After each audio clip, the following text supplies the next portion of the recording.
Behind the Tab is a GoTab produced podcast that dives into the evolving world of hospitality through the lens of technology, creativity, and community. Each episode spotlights the game-changing innovations, real-world operator stories, and GoTab's own team members who are redefining what it means to serve and scale in modern food and beverage. Today, we're speaking with our partners at Tripleseat. Let's go. All right. So let's get started. I would love to know about you and your background. Yeah, sure, absolutely. So I'm John. I work at Tripleseat and I manage our marketing efforts across our international market. So that started off as the UK about 3 years ago. Recently expanded our efforts on the ground in Australia. So that's expanded my remit and everything from demand gen through to raising brand awareness in new markets, through to trade shows, through to partnerships. It's a really 360 role. Prior to this role, I've been in a bunch of different industries from utilities to retail to fintech. I've lived in the UK coming up to 10 years. I'm a native to Australia, and I did the typical Aussie rite of passage and moved to the UK in my early 30s and haven't left, and love everything that goes with living in London. Oh, that's really cool. I didn't realize because when we talked to Nathan, he said he moved from Australia to the UK. So Yeah. I didn't know. I'm learning a lot. Yeah, it's definitely like a Antipodean thing. Aussies, Kiwis moving to the UK, and I think it's a Commonwealth of Nations kind of thing. So Yeah, yeah. like with different like youth mobility visas, they kind of encourage that. So it's and there's a lot of Brits in Australia as well. I think they go Okay. more so for the good weather and the lifestyle. Yeah, yeah. So I tell me a little bit about Australia. I'm just educating myself because I don't know. And every time I talk to someone, I'm like, well, what time is it there? Yeah. So like what part of Australia are you from? Yeah, absolutely. I grew up in Tasmania, which is the southernmost state, and it's actually not geographically connected to the rest of Australia, so it's a separate island. A lot of people like don't associate it with mainland and the rest of the country. So small island, known for the freshest air in the world, the most amazing cuisines and produce, and it's very sparsely populated as well. But actually, unlike a lot of people who think Australia is always hot and it's like, like a desert, Tasmania is actually quite a temperate climate, and it's Really? actually more of an English climate. But so I grew up there, went to university there, and then I moved to Melbourne and have lived in Sydney as well. Australia is very vast; it's a continent, so Yeah. it has a lot of variations in the way it kind of shows up, whether it's like extreme heat in the West Coast through to like a cooler climate where I'm from. But having spent time professionally in Sydney and Melbourne, really modern, advanced kind of cities and lots going on. Yeah. Triple C moved into Australia just recently.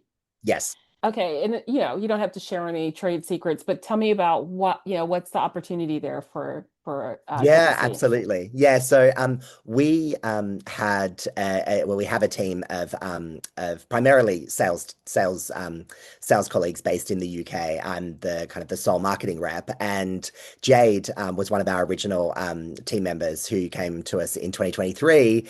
She actually wanted to move to Australia with her Aussie boyfriend who'd done the time Yeah, in London yeah, and wanted yeah, to come yeah. back. So then actually it was very opportunistic for us as a business to have someone who was a really proven seller for us, who knew the product inside out, Yeah. to then move to was moving from a lifestyle perspective to Australia. So that kind of spurred up well, how could that look? How would that show up for Triple C? It was the end of last year. So Jade kind Okay. of found her feet from the start of this year, and she's based in Sydney. And in April time, we actually employed another team member based in Melbourne named Bree. So between Jade and Bree, that one's in Sydney, one's in Melbourne, but they do the rest of the country and New Zealand as well. Being state based, it's quite easy to kind of split up their territories. So they've been, it's coming up to 12 months when Jade's been on the ground. So yeah, it's been really really great for us. It's a very very lifestyle events, eating out type of culture there. And for us, it felt like a really logical next place to set up a team and kind of like land and expand the products there and the Yeah. customer base. Now, did you have accounts there already, or is this Yeah. kind of you did? Yeah, we had accounts. We're present in 30 plus countries, and a lot of that up until, we had the physical presence both in the UK circa 3 years ago and Yeah. most recently in Australia. We already had customers, whether that be enterprise level customers Mhm. that have that global presence, or those that had found us organically. So we had a really great, I guess, starting point for both the UK and the Australian markets. Mhm. So now it's just building on that and also growing partnerships locally, like with the likes of you guys, Yeah. and other partners that are either not present in the US, or that have that local support as well. Awesome. Now, do you have an events background at all? Yeah, I mean, I've done a variety of different kind of marcoms roles. So I've done like above the line, like TV, press, traditional media. I've Yeah. done some events as well, and this role kind of brings all of that together. I will just admit, I mean, I've been in marketing for a very long time. I find events very stressful, but the people are a lot of fun. And they also are all very, like, they have a great combination of creativity and Yeah, organization.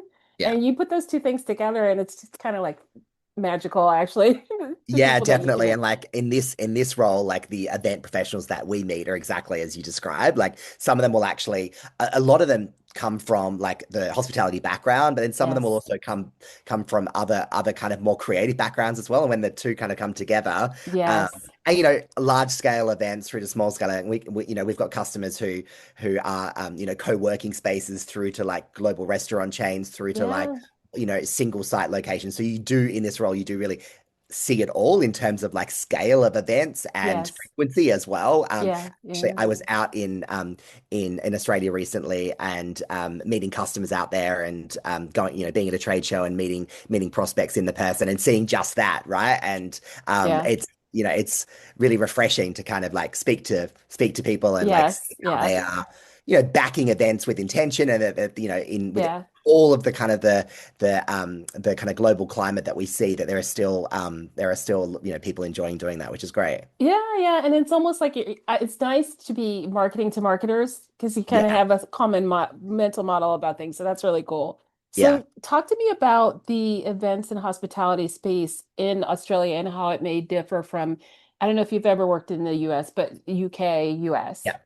Yeah, it's actually really interesting having, being responsible for bringing a very established US brand in Tripleseat, category creator, 15 plus years in the market, to the UK, and then most Yeah, recently Australia, and looking at like the cultural nuances when it comes to events and yeah, how events are kind of permeate like through those markets, but also like the habitual nature of events and like the peaks and troughs. And yeah.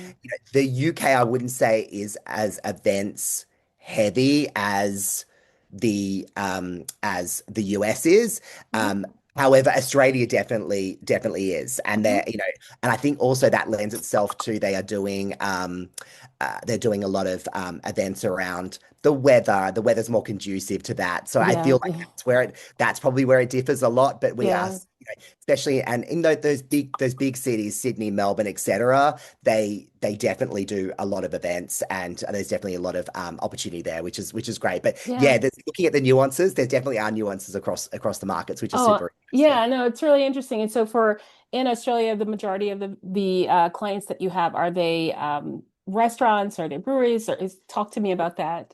Yeah, absolutely. It really varies. Like our heartland, if you like, has always been restaurants. Yeah. However, as we have kind of gained traction and put on more customers, we've seen our reach diversify. So we've in Australia, having team on the ground, being able to Mm-hmm. meet prospects and forge partnerships that open doors to new prospects, it's definitely diversifying. So restaurants, unique venues, and some of those unique venues might actually be on Sydney Harbour in the form of a vessel. So we've got an Mm-hmm. amazing customer out there called Sea Link who run a fleet of vessels on the beautiful Sydney Harbour, and they're an amazing customer of ours. So that they're a unique venue, but we've also got some breweries, wineries, wedding venues. Yeah.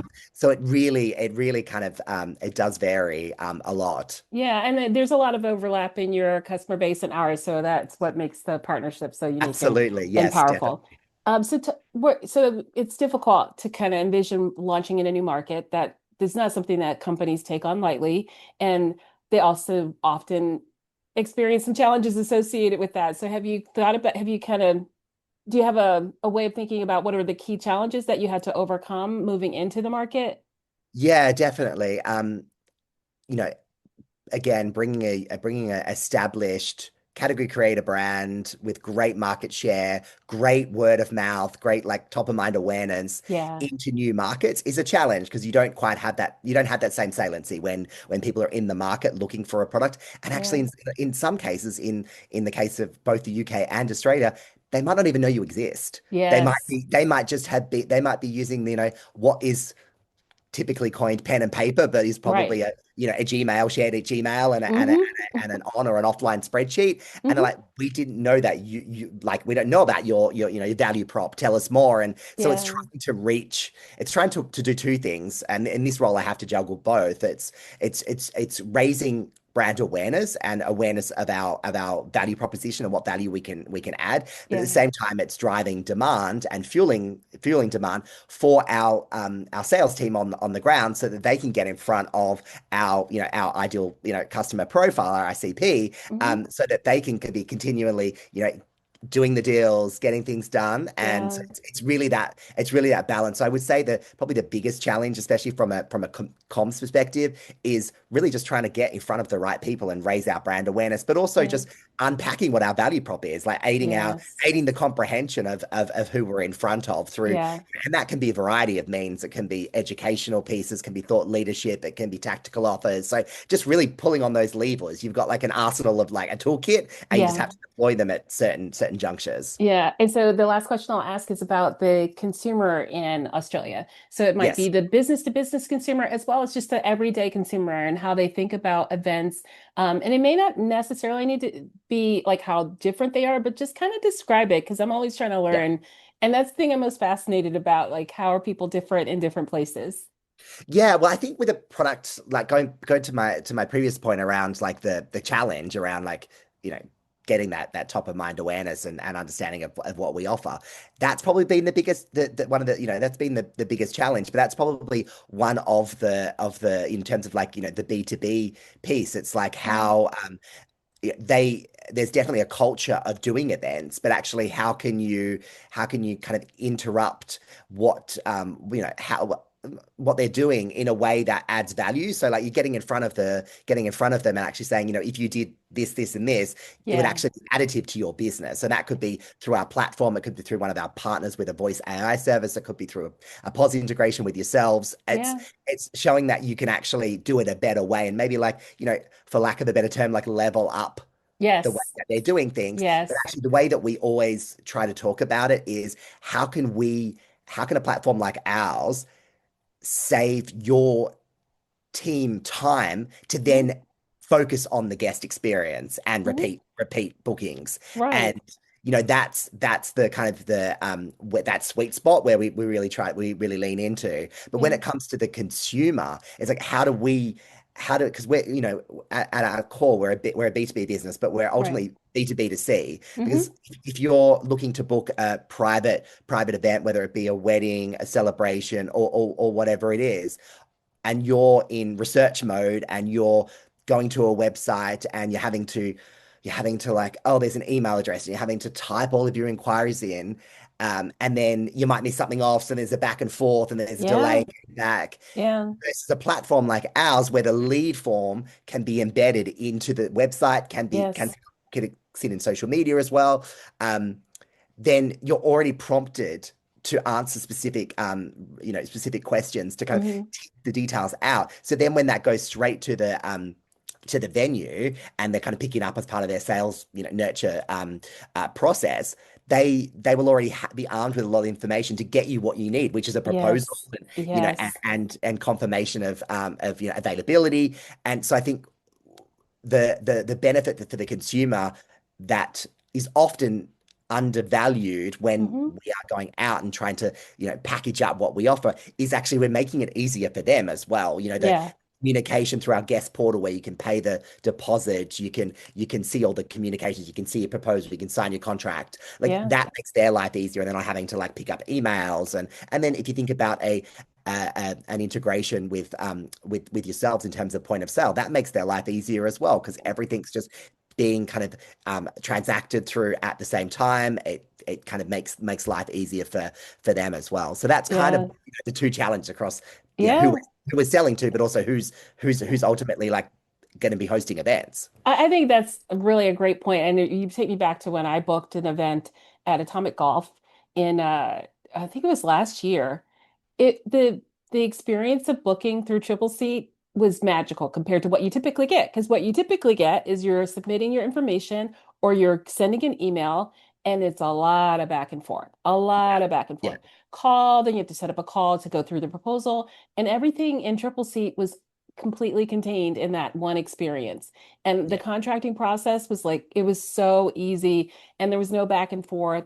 And I didn't have to worry about, well, who's going to call me back? I've used it in other scenarios where I've been looking at venues, and the built-in notifications, the timeliness of it, it's transformational. I can imagine if I were planning like even a big wedding or some kind of big personal event, I would be looking for a venue that used Triple C because of that, like having had that great experience. yeah, absolutely. And I think you touching on what you're touching on with when it comes to a wedding, right? You can't afford for that day to go wrong, right? So Correct. you want everything to be as clear when it comes to communication, timely, transparent. Everyone needs to be on the same Exactly. page. So, and Yes. that's a wedding, but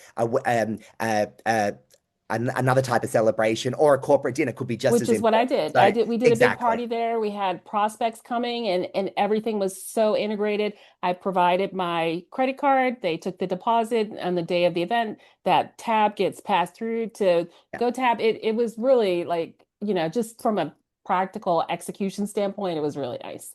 Well, So we love to see that. Oh, absolutely. All right. So, last question, because I think it's always good to give people an opportunity to talk about what they're most proud of.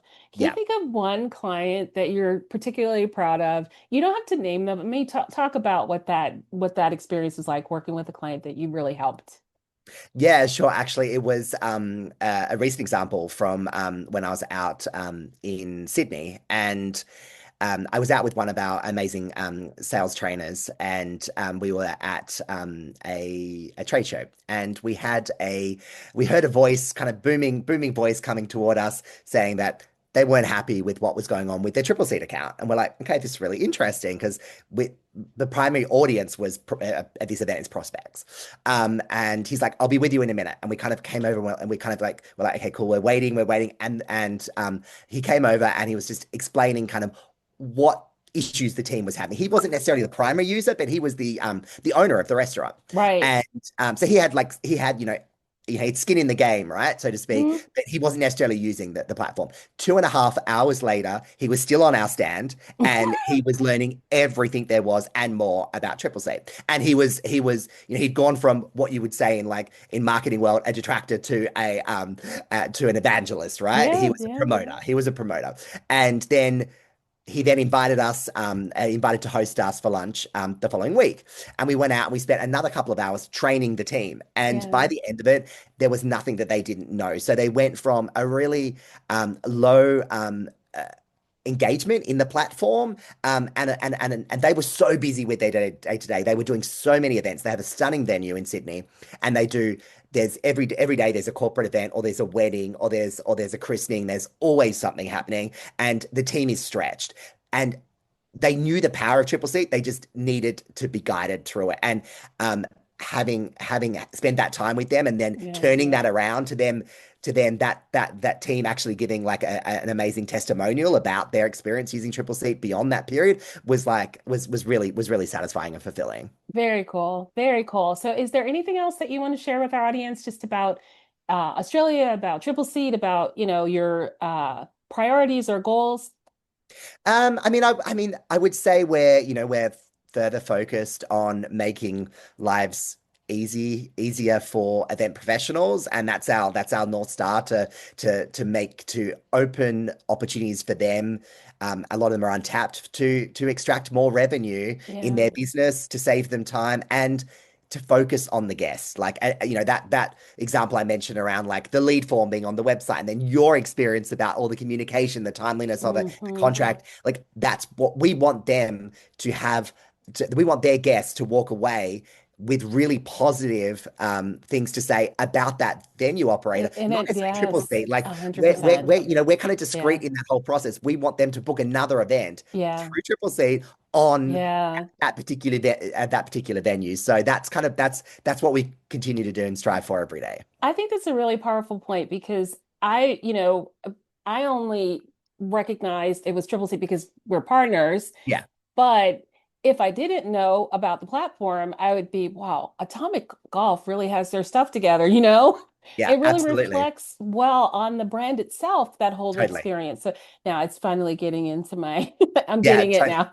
and then if you don't ever hear the name Triple C, but you are telling your friends and family at Yes, barbecues or your next like dinner party about this amazing experience when you booked something that you couldn't afford to go wrong, right. then they're hopefully going to go to that same venue as well and have that same experience, and that's what we want. Awesome. Awesome. Well, I thank you so much for your time and Of I just course. really appreciate it. Can't wait to get this episode out and share more about our partnership and wonderful Thank you people so like much for you. having me. Thanks, Thank Patricia. you.